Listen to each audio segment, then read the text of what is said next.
Hello.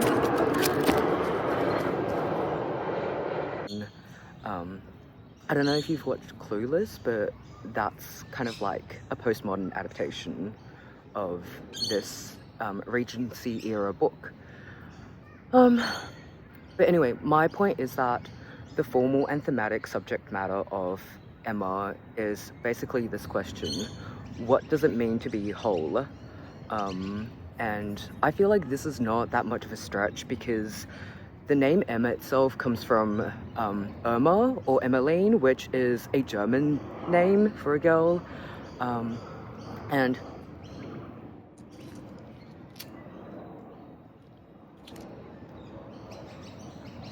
the origins of this name are basically, Emma basically means universal or whole in German.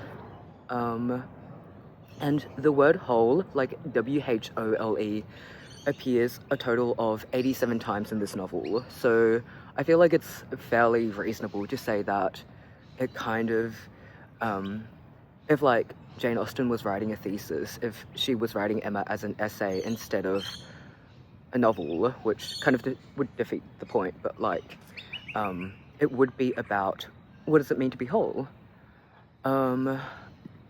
I want to argue that there's no single conception of what it means to be whole. Like, she's not telling you what the whole is, but she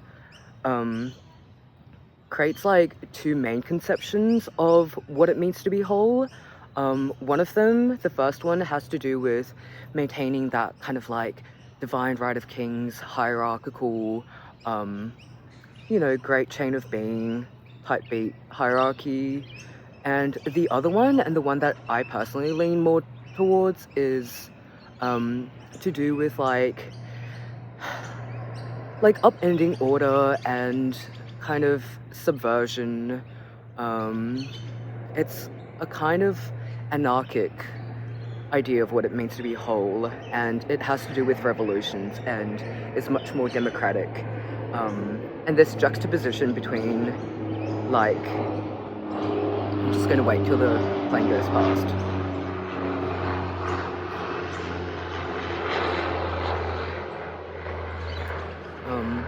And this juxtaposition between, like this established order that can never change, tradition, versus revolution, is kind of where Europe finds itself at the end of the late 18th / early 19th century. So it neatly maps, these two ideas of what whole means neatly maps onto, I guess, the historical and economic circumstances of Europe at the time. It was like full of revolutions. More on that later. We first encounter this first version of wholeness as order in the language of Mr Woodhouse. Throughout the novel, Mr Woodhouse has this preoccupation with health and well-being, especially in regards to his mealtime habits.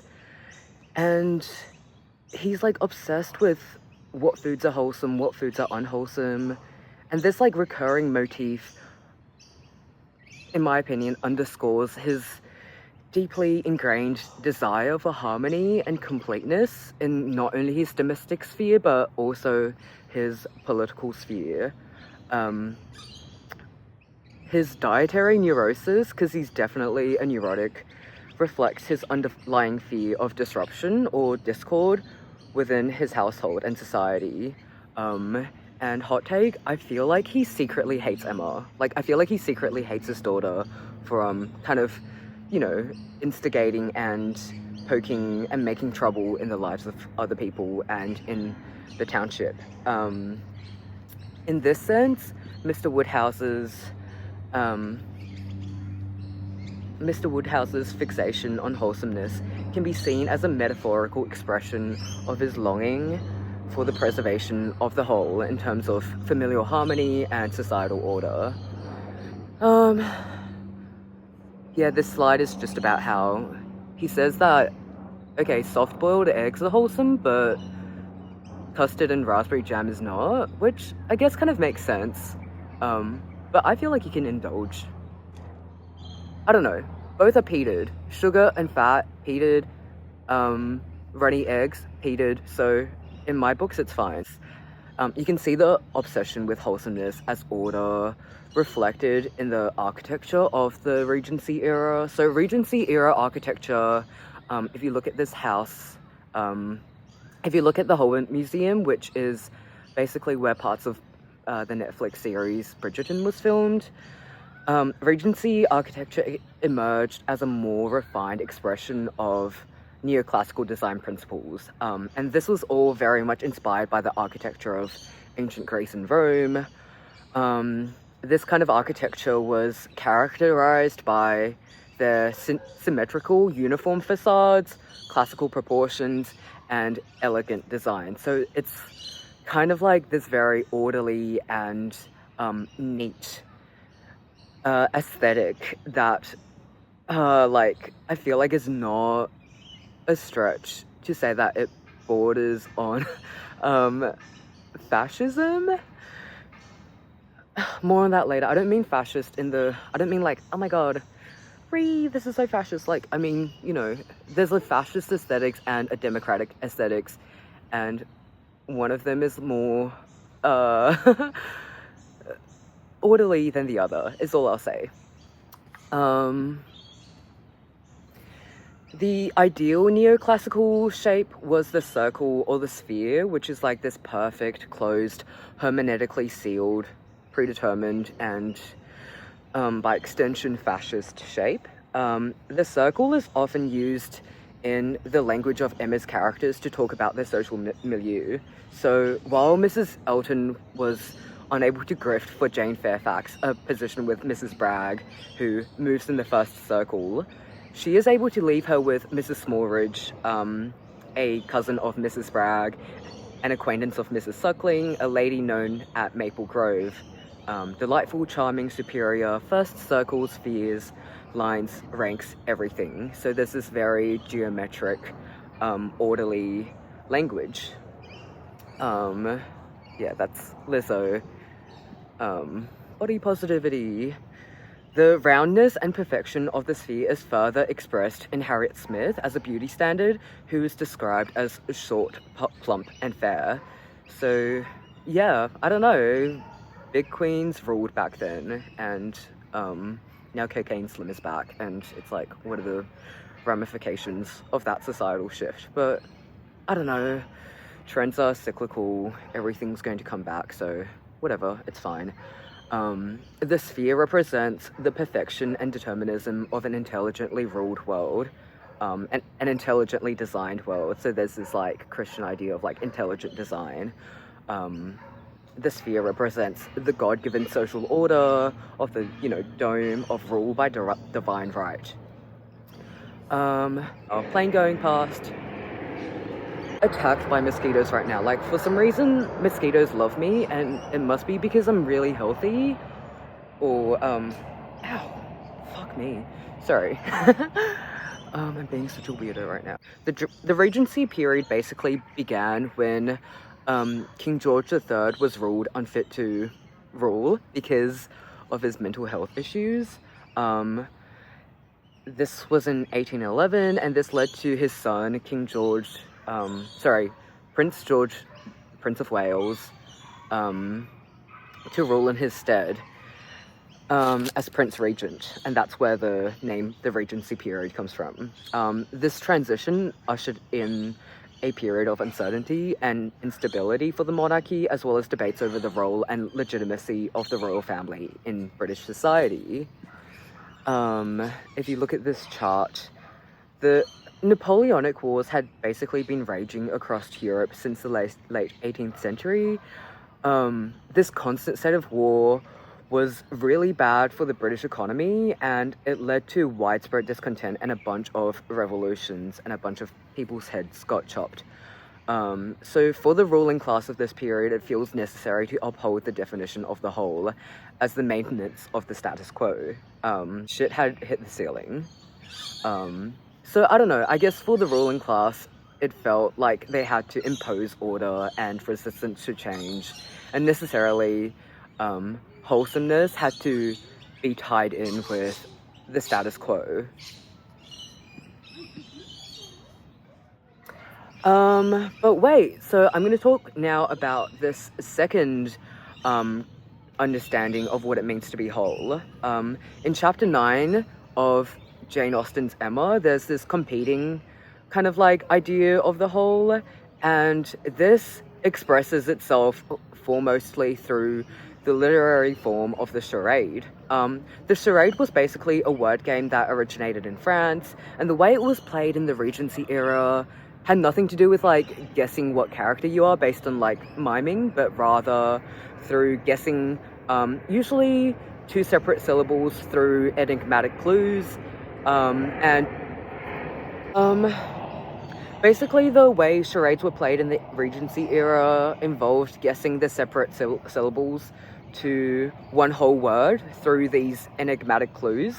If you look at this example on the board, the answer to the first couplet is snow, the answer to the second is ball, and it comes together to be snowball, which in joyous play my whole is thrown. So that's an example of a charade that they played back then. Jane Austen herself wrote a lot of charades, which were published in women's magazines. Women back then were kind of not allowed to think, but Jane Austen is like, no, it's okay, you can think, that's fine. And I argue that by inviting the audience to collaboratively interpret the charade with this hermeneutics of difficulty, which is just a fancy way of saying, like, working harder than usual to interpret the meaning of a text. The charade as a game introduces this conception of the whole as open-ended, participatory, and subversive. So this is kind of like a more revolutionary idea of what it means to be whole, where the sum of the parts is more than the whole, but it also has this like ironic subversive element. Okay, well, my computer's dying, so whatever. Here are two of the charades from Emma. These appear in this flirtatious letter from Mr. Elton. So the correct sanctioned answers to these are shown on the board. But I think the idea of the whole is especially important here, because if you read the whole of Jane Austen's Emma, you will find that the protagonist is not always correct. So should we take a word for it? Like, is the answer to the first riddle woman, and is the answer to the second riddle really courtship? I say that, I don't know, like, I'll just go to the next slide. In my personal opinion, there are like many readings, many interpretations of these charades. So some possible answers are Prince of Wales, because Prince, Lords of the Earth, Monarch of the Seas, like whale, and there's a similar vibe with Don Whale Abbey, which is where Mr. Knightley lives. There's also the other one, which is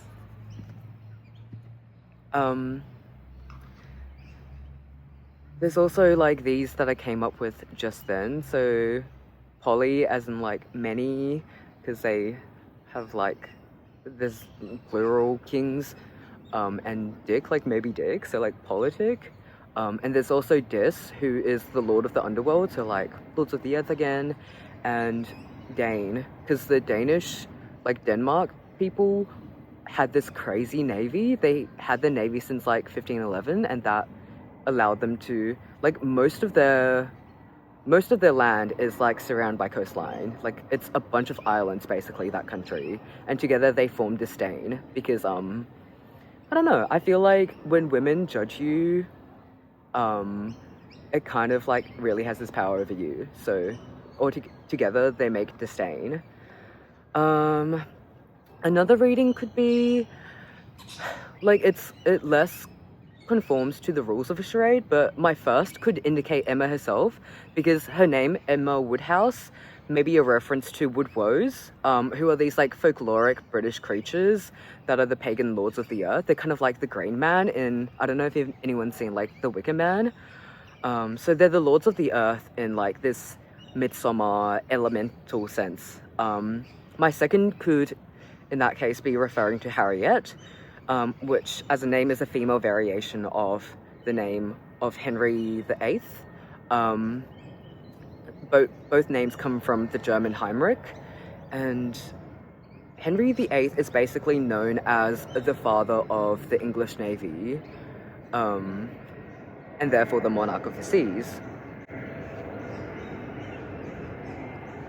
Plane. So yeah, in this presentation, I maintain that William of Ockham, of like Ockham's Razor fame, basically the rule that the simpler the better, like keep it simple, stupid.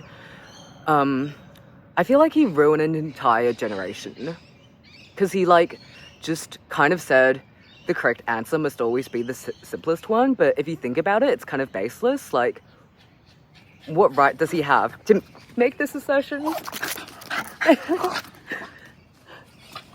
Slide. Okay, Harriet does, as we find out from reading the book, bring another view of man, either like narratologically as the catalyst of the plot, or socially because she's like second to and subordinate to the upper class protagonists, such as Emma and Mr. Knightley. There is a reversal of situation and roles when Emma begins to mimetically desire Mr. Knightley after Harriet. So mimetic desire is basically, I don't know if anyone's watched The Golden Lotus. Sorry, The Golden Lotus, not the vegan restaurant, White Lotus. But anyway, there's a character in that who only wants something after he sees another character like this gym tech bro want it. So mimetic desire is when you want something because your role model wants it. So like we kind of like learn what we desire from other people, if that makes sense. So up to this point, Harriet had always copied Emma. At the beginning, Harriet says to Emma, "Whatever you say is always right." But by the end, Emma concedes that Harriet may have something to teach her, and she does end up copying, I guess, Harriet's desire for Mr. Knightley. So Harriet does bring another view of man, the man being Mr. Knightley, but also maybe human nature. But I feel like there's yet another solution to all of these riddles, and it's my favorite solution yet. And this solution to the charades in chapter 9 might actually be just simply the answer to how to read the book in itself. Let me explain. So basically in the charades we have the whole is the best antidote, and united what reverse we have. And this kind of hints at this literary technique called Peripeteia, or reversal. Peripeteia is Peripeteia is kind of often found as a dramatic technique in tragedy, and it's not only a turning point or a reversal of fortunes, but it also involves like a revelation that what seems to be is not what actually is the case. And there's like another fancy word, an anagnoresis, but we don't have to get into that. The best example that I can think of is from classical tragedy, so Oedipus Rex. To tie this in back to Freud, in Oedipus Rex, the peripeteia basically happens when Oedipus discovers that he has in fact killed his father and slept with his mother. And that's where everything goes downhill. So the turning of the tables goes hand in hand with revelation. And that's kind of what Peripeteia is, like this turning, this revolution, if you will. Within the narrative, the Peripeteia / anagnoresis manifests as Emma realizing that she's made a bunch of mistakes in the matchmaking, and that she hasn't been the best friend to Harriet. Peripeteia, if you take it to be about the... Okay, so Peripeteia, if you take it to be about the book Emma itself, is an invitation to read around the text. And I feel like I have good reason to believe this because the word peripeteia is basically two Greek words, and the first part of the word peri has nothing to do with cheeky Nando's, but rather means around. So, for example, the word, the medical jargon term pericostal means around the ribs because cost means ribs and peri means around. So I think that Peripeteia is an invitation to search for subversive readings that may not be as straightforward as Occam's razor would like it to be. Readings that kind of make people go, okay, but is this like really the correct reading? It's a work of fiction. You can interpret it. Sorry, death of the author, but also like, so far I've backed up every single one of my examples with direct textual evidence. And I feel like if your evidence is good enough, then you have a strong case. It's just like law. Okay, so what if we were to read the entirety of Emma as a riddle, a charade, where the answer is kind of like enigmatic. Like, it's more than the sum of its parts, but also the answer is subversive, it's ironic. So yeah, if you look at it that way, what truly emerges as whole ends up being the realization that there are alternative perspectives and approaches to reading. Basically, my thesis is that wholeness is peripeteia, or revolution. Okay, so taken at a straightforward level, there's this tension between the two different kinds of reading, the like fascistic ordered reading and the subversive revolutionary reading. So a wholesome reading, or as Mr Woodhouse might read, if Mr Woodhouse read Emma, he would say that the moral of the story is that people should marry within their rank, within their predetermined social circles. However, if that were really the case, then why write a novel at all? Like, why not just write an essay? Like, why not just say that outright? And instead create this, like, developmental, this, like, growing, alive narrative around it, which Jane Austen has done. If we...